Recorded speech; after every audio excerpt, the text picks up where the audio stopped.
Jai Hind everyone. Jain sir. So, Okay, who is ready? Sir, I am. Okay, Shweta is ready. Sanjivani, keep time. We'll immediately Yes, sir. start. Yes, sir. Let's start, Shweta. okay.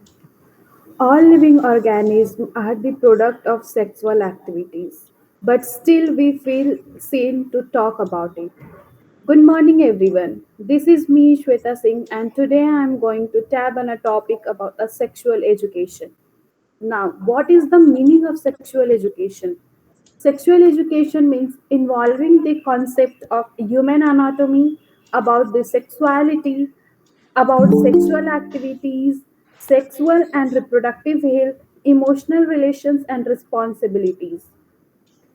A recent study in Italy found that there is no birth for the 3 months. Now, what is the fact about that? This happened because people is not aware about how important child is. Somehow people thought that only getting higher education, getting a high paid salary job, living independently is their primary job. Secondly, in India has the lowest divorce rate, only 1%, but this not proof that all the couples live very happily and not facing any issues. Every out of five, three or four teenagers and adults are facing the breakup situation. I am not finding any data related to this, so we all can feel that how difficult to deal with the breakup because there is a no one to talk about it to give any a suggestion about it. I could like to mention some of the misconceptions or false data we received in the form of sex education. 1. Hey mom, how was I born? Then mom replied, that is because I married your dad. Oh, I have a brother. Did you guys get married twice? Shut up and go and do your homework. A second one. Hey dad, what is a condom? Continues watching the television.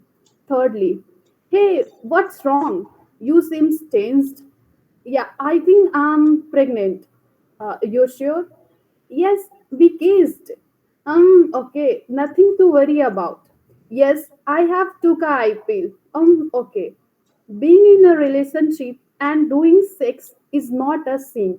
It is the pure feeling and evidence in the Khajuraho temple how beautifully it showcases about the love and about the sexual activities. These all are the important points how we need the sexual education and about the relationship. Uh, in conclusion, I want to say that Last let's 30 we take, seconds. let's we take a small step for celebrating the sex. After all, we all are the product of it. Relationship and sex are not taboo. It's an art. Let's learn this art. Thank you so much. Okay, Shweta, a very tough topic to talk on. We all are basically animals. We human beings organized ourselves well. We created a beautiful system of family. Only thing in India, if we compare with some of the societies, ours is little conservative society where in the name of culture, in the name of civilized way of living, we kept suppressing some of the aspects, and in that, one of it is sex education, where nobody talks openly. In our curriculum, nowadays things are opening up.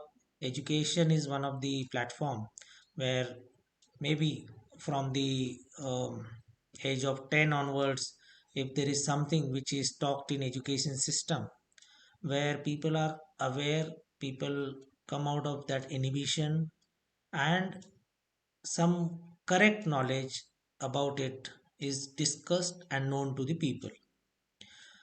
Of late, your generation probably is fortunate enough who is talking, who is bold enough to touch upon things.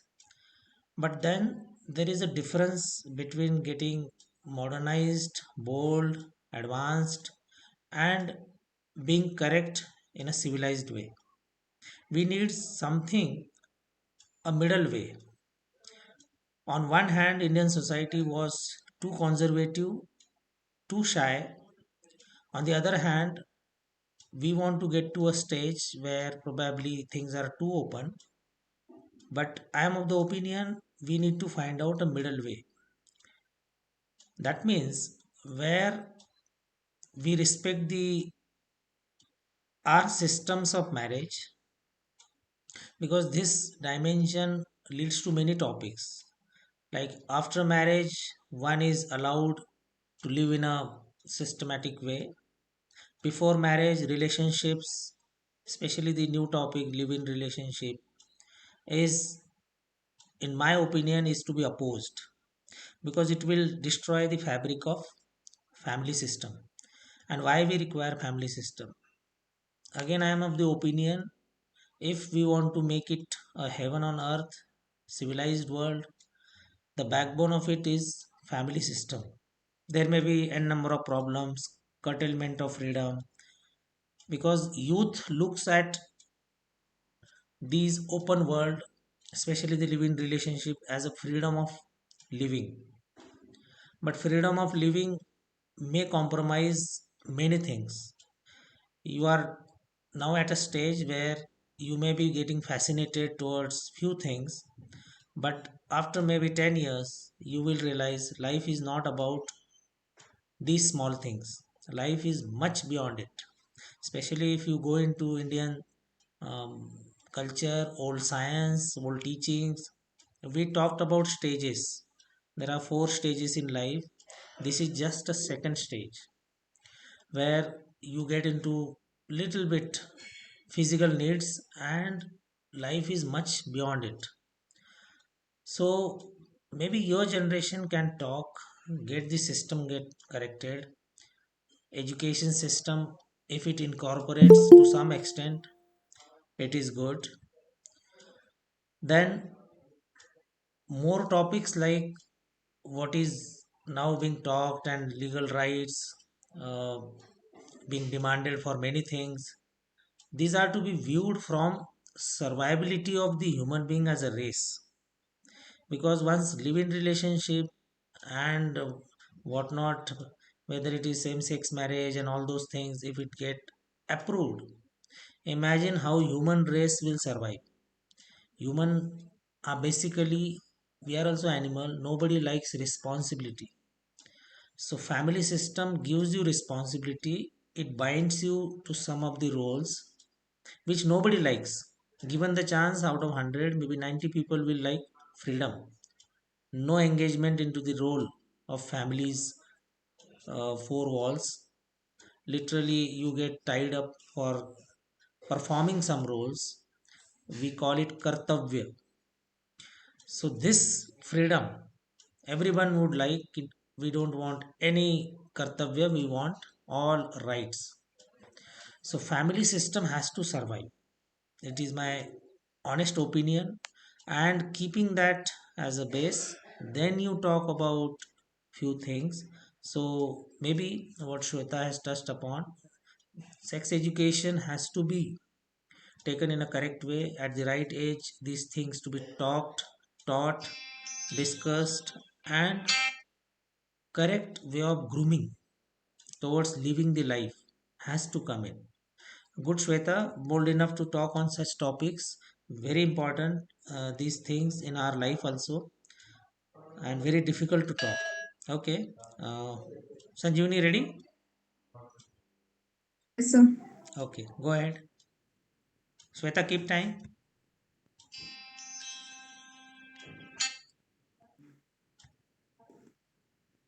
You can start now.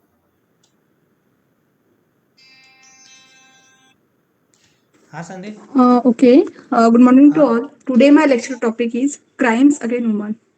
एक The second. number of violence crime in India, especially those against women, are increased with each passing year. Worldwide, 35% of women have experienced either physical and sexual violence at home or workplace. According to the report by Lifement, about 98% of cases, 98% of cases of sexual violence go unreported. Only 40% of women who experience violence shouted help to stop it. In rank 136 out of 186 among the national of world in United Nation Development Program of Gender Inequality Index. In India, more than 50% of a victims fell in the age criteria of 18 to 30 years. Every fourth victim was unreported. Uttar Pradesh is regarded as a most unsafe place for women.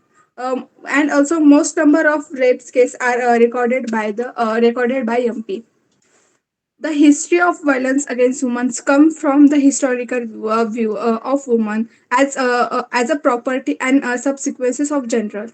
The problem of gender-based discrimination is a deeply rooted in Indian society. Rape is one of the most common crime in India, due to which India is recorded to be a world most dangerous country for sexual violence against women. In 2021, India ranked 148 among the 117 country on women place and peace and security index. This is result of that huge amount of violence, and that is a daily against the woman. In 2020, on an average, 88 reports were reported daily, and a lot more are unreported. And also domestic violence. Women suffer mentally and physically in either of their homes. Especially married women are tolerated by their in-laws for a reason like the dowry or not birth a male child, Participants are left. and certain cases for no reason at all. Thank you.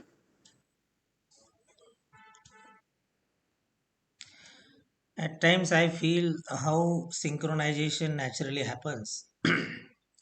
Shweta spoke on a topic, and now this is a step which should be talked. These two combining now, let's see why these are related.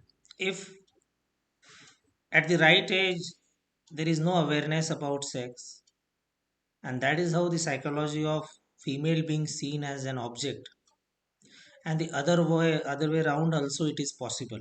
If the females get dominant in society today, it is male part which is dominant by virtue of our grooming and the environment around us. Other way around also was possible. If females get dominant, and then the males will be suppressed and seen as an object. But as of now, the violence is happening on more female. And why it is happening? Because you are not educated properly.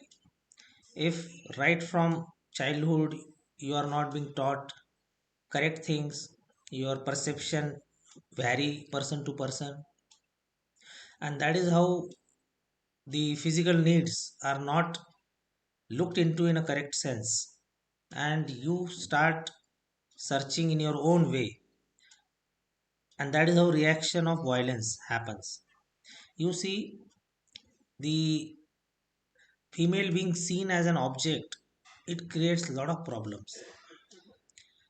The mentality is the real reason, and how to change that mentality, it is the sex education which should be talked properly. People should be aware there is a good system in our society where at every step the solutions are there. After marriage you have a family system, you have a right partner, you have the um, fulfillment of your every need, but then it comes with a lot of responsibilities also. How many mothers teach their sons correct things? There is no communication only. What brought out in the initial part, Shweta, that how we answer our kids, the solution lies there, the reason lies there. And then what Sanjivani is talking about, the outcome. So if we start learning the role of mothers also, they may teach their daughters to behave properly. But how many mothers teach their sons to behave properly? This is the lacuna. This is the area where I think we can improve upon. Many a times in our conservative society, girls are told to wear proper dress. Boys are not told to look at counterpart in a correct way, in a dignified way. We don't teach. It has to be taught to females also, but we need to teach the counterparts, and that is how this balance will happen. And the mentality of female part, they also feel maybe inferiority complex, being seen as an object. It has got psychological issues also, and they are under the impression that we are being seen as a targeted object, and the balance or the chemistry between both the elements is not coming up naturally. So maybe these two topics have come as a just coincidence back to back, but that is how whenever there is a beautiful platform, beautiful things, the things automatically come up in a systematic way. Good, both of you covered it appropriately. Sanjuni, much improved delivery of lecture today, and good points. Okay, who is next?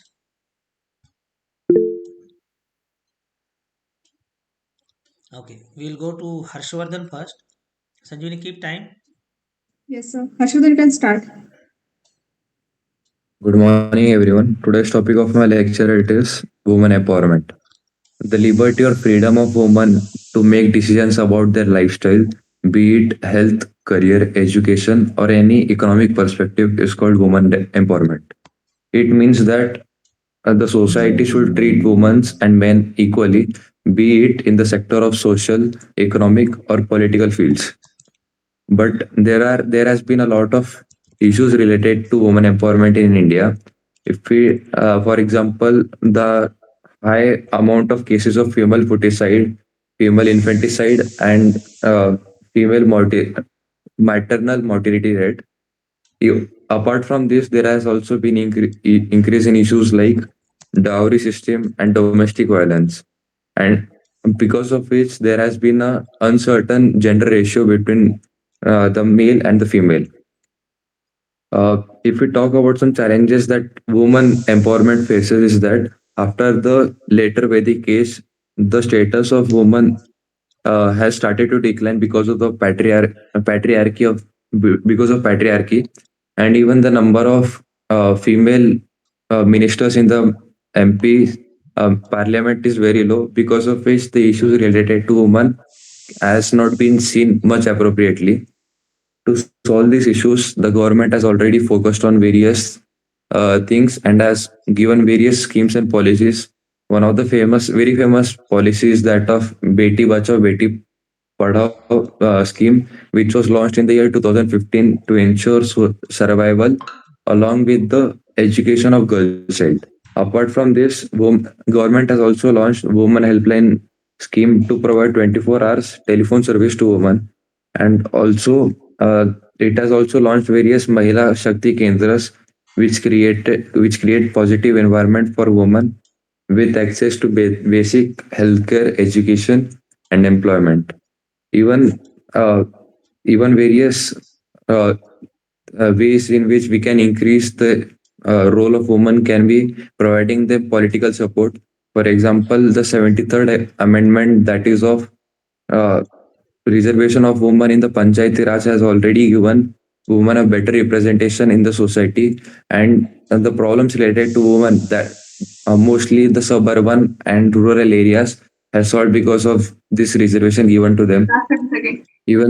Even we have seen that various self-help groups and various uh, groups women have created for their betterment of housing society and everything.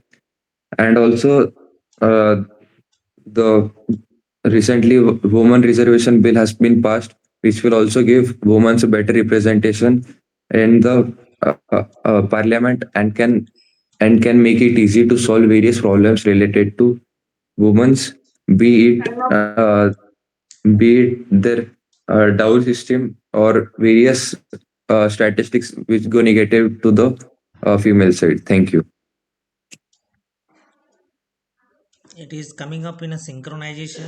One more topic related to women empowerment. And after talking about education, then violence related to especially the interest of women welfare, now women empowerment. Again, how it will happen, women empowerment, it has to start from family. In the homes, fathers, brothers, mothers have to groom girl child with respect and dignity. They did not be suppressed, oppressed, and developed like some kind of inferior object. And that is somewhere the answer lies. If we start talking little balanced way, operate daily basis, and then the girls will be confident, they will come up as strong pillars of society. It is not that it is not happening today, it is happening, but it may improve further so that we have better wheels of society. Two wheels. These both the wheels have to run in coordination, balanced way, and really complementing each other's role. But at the same time, now when we talk about women empowerment, my concern is little different also. There is another angle. In the name of women empowerment, every girl of today's generation, in fact from previous generation, have started treating the responsibilities at home as inferior. I don't know why God had chosen women to deliver a baby, but then we have to respect that aspect which cannot be changed. So related to that, there are many things. Firstly, when there is a baby, at least for a couple of years, that baby is more dependent on mother. So in the initial part, if mothers are not really willing to groom that baby, so it will be difficult for society. One aspect is that. Second is the day to day running of home. And if we treat it as inferior job, then I think God save us. And that is exactly today the problem in the society. Every girl wants to step out. The larger reason of stepping out is the intent is wrong. That is my personal opinion. The psychology is wrong. Woman empowerment doesn't mean running away from something. You may catch up for something which you like, which you dream, but how can you start hating something? This aspect is to be looked into in a systematic and serious way. Otherwise, when the woman is totally ignorant in family responsibility, if she is not willing to look after the next generation and previous generation, try and understand, these are maybe in your age it will be difficult to understand. The real pillar in the family is the female. We have to accept that. In the outer society, she may be again another pillar, but that is not at the cost of family's destruction. She may become CEO in a company, or she may be cabinet secretary in the government.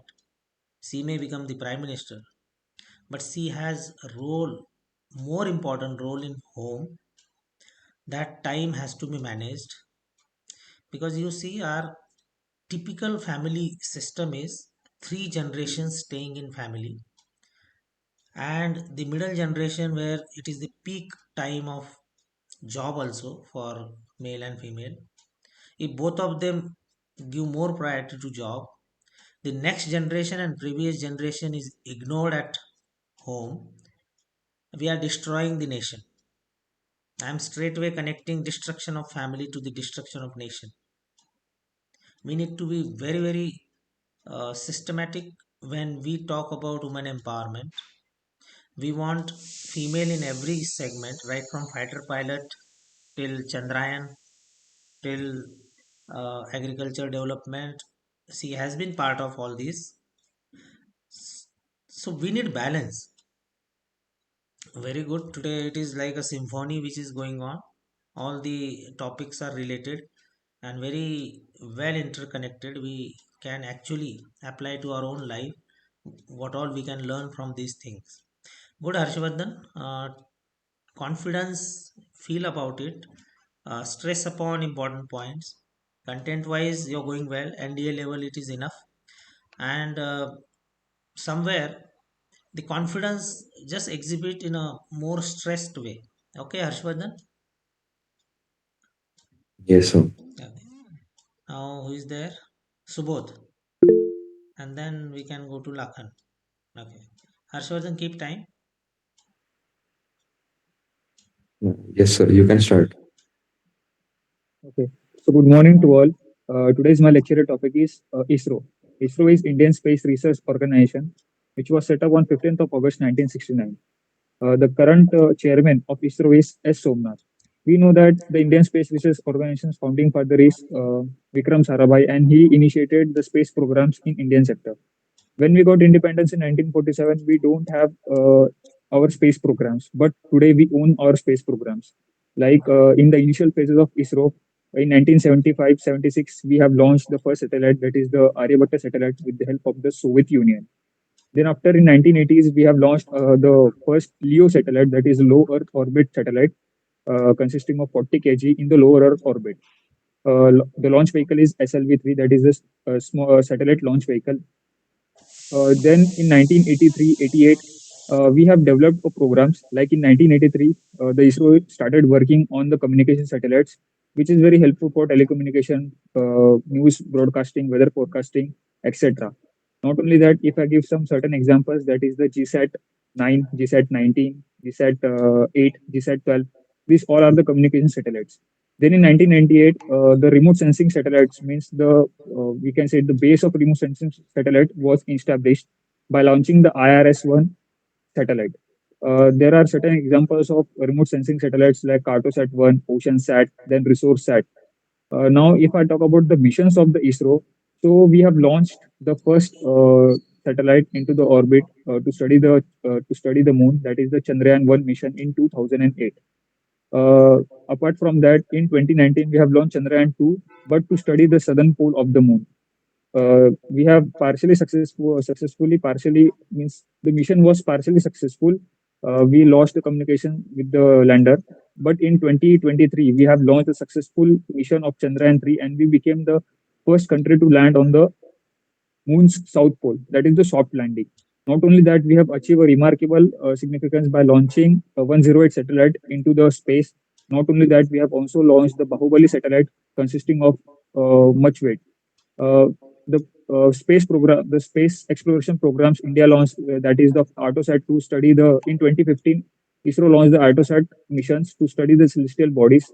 Then in 2014, Mangalyaan mission we launched. We have did Mangalyaan mission successful in the very first attempt. Not only Last that, 30 we seconds. have now currently launched after Chandrayaan 3. We currently launched the Aditya L1 satellite, and which is currently in the function to study the sun. And we in near future we are also launching the Shukrayaan, that is the Venus mission. So lastly, I want to conclude that, and according to my opinion, ISRO is doing a very great job, and we are very proud of it. And the changes which ISRO needs to do is, and ISRO is doing is to get private sectors into the Time space up. sector. Just because of that, ISRO will get less burden because of its operational works, and they will hand over all this research and development things to this private organization like in space, New India Space Limited, etc. Thank you. Good, Subodh. ISRO is our pride, jewel. If there is anything which is to be now appreciated at the national level, I think ISRO will come up to the top list. It will be top rank because they are doing like a unsung hero. They are doing their job day in day out in a very systematic way. Their efforts are praiseworthy because the output is very uncertain. Their mission may fail, but they have to just stick to their determination, hard work, and the hope that they are doing something which will benefit nation. We generally understand the role of armed forces in the security of nation, pride of the nation. At similar level, ISRO has role, and that is why it gets proved when we get to know that ISRO is targeted by CIA. Some of the scientists were targeted. There is a strong belief that CIA interfered, falsely implicated some of the scientists with the help of local, maybe whatever corrupt people, and we got delayed for Chandrayaan 3. What success we saw, maybe by 15 years.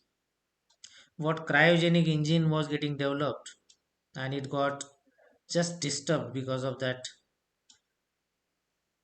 disturbance. Nambi Narayan and his colleague who got falsely trapped, and maybe their honor was um, taken out, and entire scientific community must have got into uh, depression, and the motivation getting back must have been a huge challenge for the scientist community, the ISRO leadership.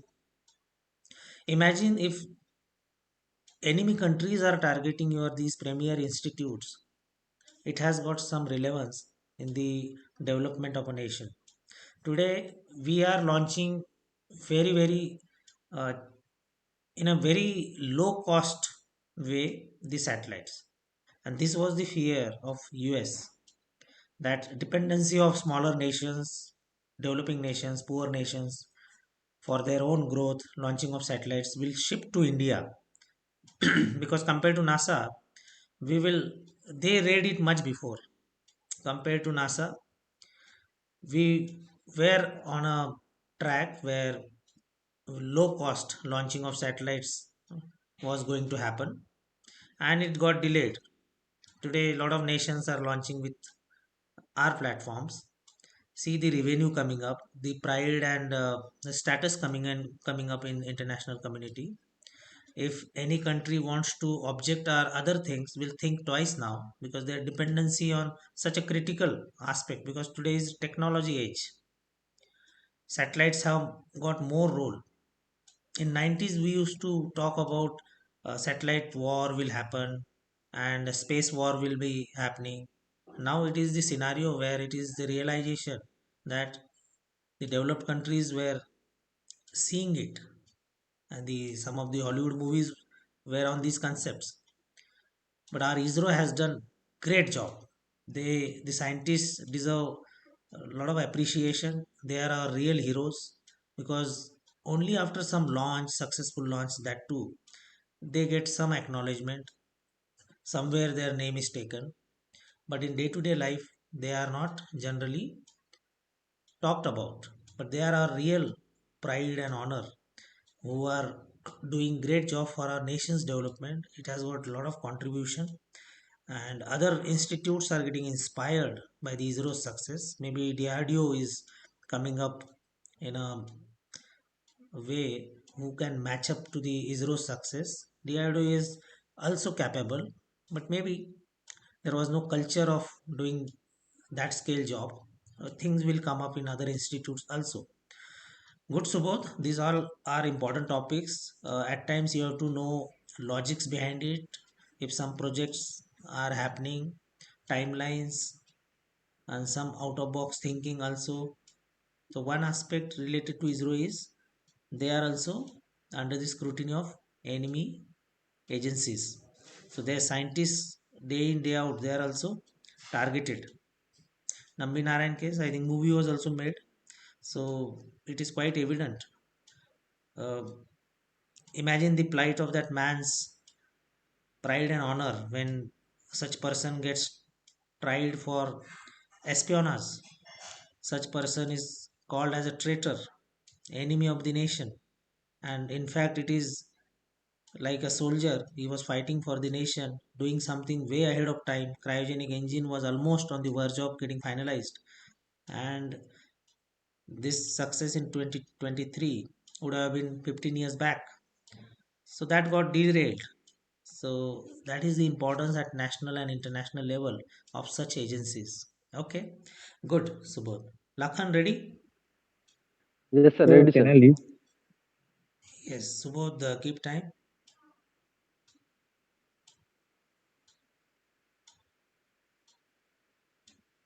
Should I start, sir? Yes, yes, you can start. Good morning, sir. Good morning, everyone. Today, my lecture topic is India-Canada relationship. Since 1947, when India got independence, we have been established our diplomatic relation with Canada. Even though we have a good relationship in every aspect, like good friendship with each other, and also sharing people-to-people talk, and in the terms of education, we have a good agreement between these two countries. Even though a large number of the Indian diaspora, around 1.3 million people, are living in Canada.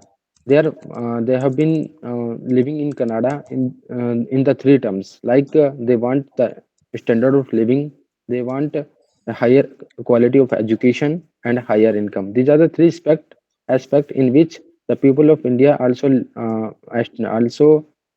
living in Canada now, and we have also a good trade between these two countries around 8 in 2022 2023 $8 billion 8 billion USD was the trade between these two countries. But if I talk about the challenges between these two countries, yes, we have also some challenges. In the last year, we have seen that how the Prime Minister of Canada, Trudeau, have been supported to six separatists.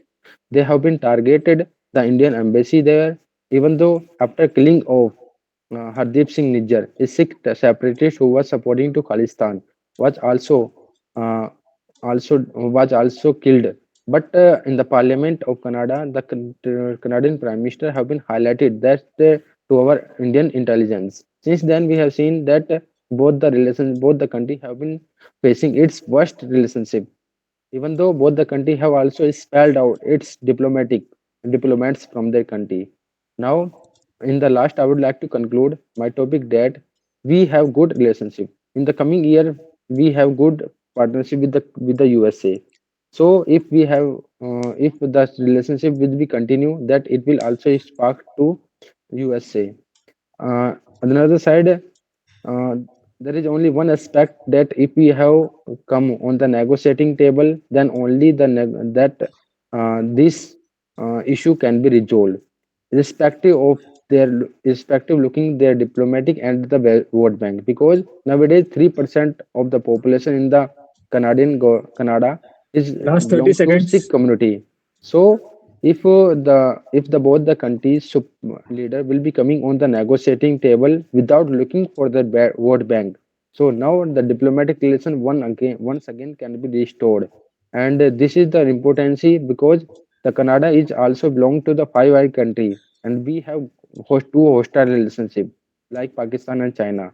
If we have good relationship with Canada, definitely this will also help India to get Time up. proper intelligence to counter China and Pakistan. Thank you. Okay, Lakhan, after a long time, that is what is visible also. Rhythm is little slow. Um the quality of lecturate has gone little down, but it's okay. The topic is very important. What is happening in today's scenario? India-Canada relations are not up to the mark, and you see how it is a complex world today. It has been like that only. Only thing today, technology and social media is uh, letting us know. Canada has got biggest diaspora. What Lakhan was bringing out, the Sikh community, entire Sikh community is not pro Khalistan.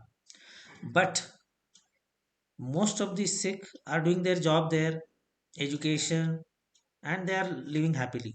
Some of the bad elements who are now trying to operate from there, trying to fund the politicians there, obviously, that is my conclusion, that their finance to the local politicians and party is the key now. They are dependent on that, and that is how it gets compelled to give some statements, compelled to protect them because of their own survivability in a political spectrum. This is quite evident, no rocket science. But then, how systematic some of the enemy countries are working for us.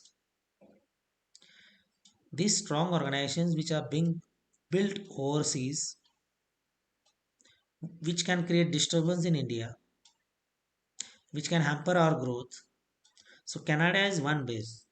We easily understand that there are some terrorist launch pads in Pakistan. There are some Naxalite related support system in Myanmar and Nepal. There are some ISI networks in the neighborhood. But we fail to understand how such countries, Canada, Britain, how they are sheltering some of the most wanted people, terrorists, maybe some of the uh, economic defaulters who took the loans and ran away. Some of these are getting sheltered for what? Are they really helping them just like that?